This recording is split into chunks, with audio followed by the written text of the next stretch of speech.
Joining me now, Chad Sweet, a former Homeland Security and CIA official and co-founder of the Chertoff Group, and James Kallstrom, who's a former FBI Assistant Director in Charge and former Senior Advisor to the Government for Counterterrorism. Gentlemen, thank you very much for being here tonight. Jim, really? Workplace violence after that?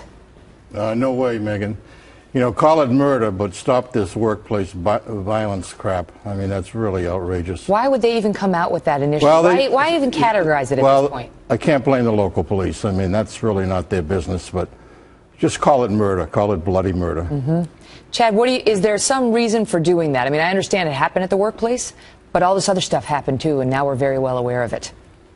Yeah, I think, Megan, we saw this in the Fort Hood shooting, that this administration was afraid to call a spade quickly when the evidence was overwhelming. I do agree, though, with Jim that in this initial phase, the catalyst for the act appears to be somewhat related to his termination. And sure, it certainly seems like he snapped upon being fired, correct. But that doesn't account for the true motivations leading to the anger and the disposition toward committing such a heinous act. I mean, in all of the workplace violence episodes we've covered, we've never seen somebody beheaded. This is the first American beheading on American soil, reportedly in the name of jihad. I mean, if you believe the reports that he was shouting Arabic phrases prior to the murder. Yeah, you know, the FBI will be looking at all this stuff, and they got to get into this mosque. They got to get into his internet. They got to get into all his associates, and they need to get into it fast. Mm-hmm. They are investigating tonight. Will they have all of that run down? And you mentioned the associates, because when we saw what happened down at Fort Hood, again, classified as workplace violence, and we dug deeper, it did turn out that Hassan Nadal had connections to some very dangerous terrorists. Oh, without question.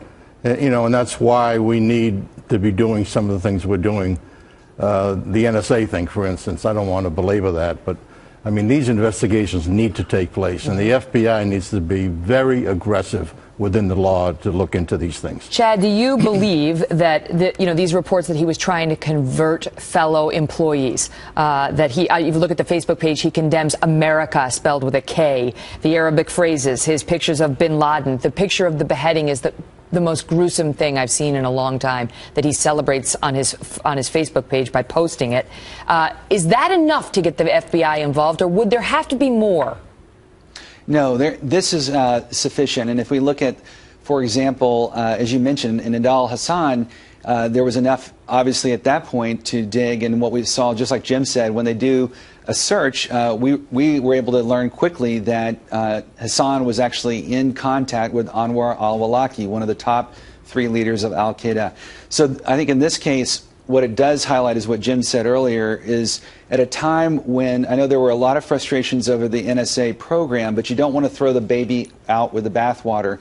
This is a moment, I can assure you, when a tool like the NSA metadata program would be critical in allowing the Bureau to have a quick ability to determine, for example, who is this individual called in the last 3 months. That's a critical question to find out what is the network. And as we saw in the Boston bombing case, rarely are these individuals radicalized solely over the internet. They usually have an enabler somewhere in the community. Jim, this guy goes in there with a knife that he found in the workplace. The police described it as a regular-sized knife. They said something you would cut a head of lettuce with. He was shot down by a deputy sheriff on site. Who knows how bad this would have been if he had. You know, thank God someone in that place had a gun. You know, a good American citizen had a gun.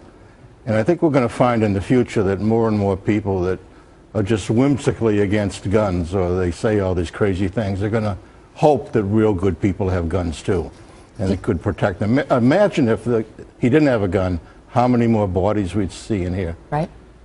Last question, Chad. How on earth could a man like this with such a lengthy criminal history get hired in the first place? Any thoughts on that?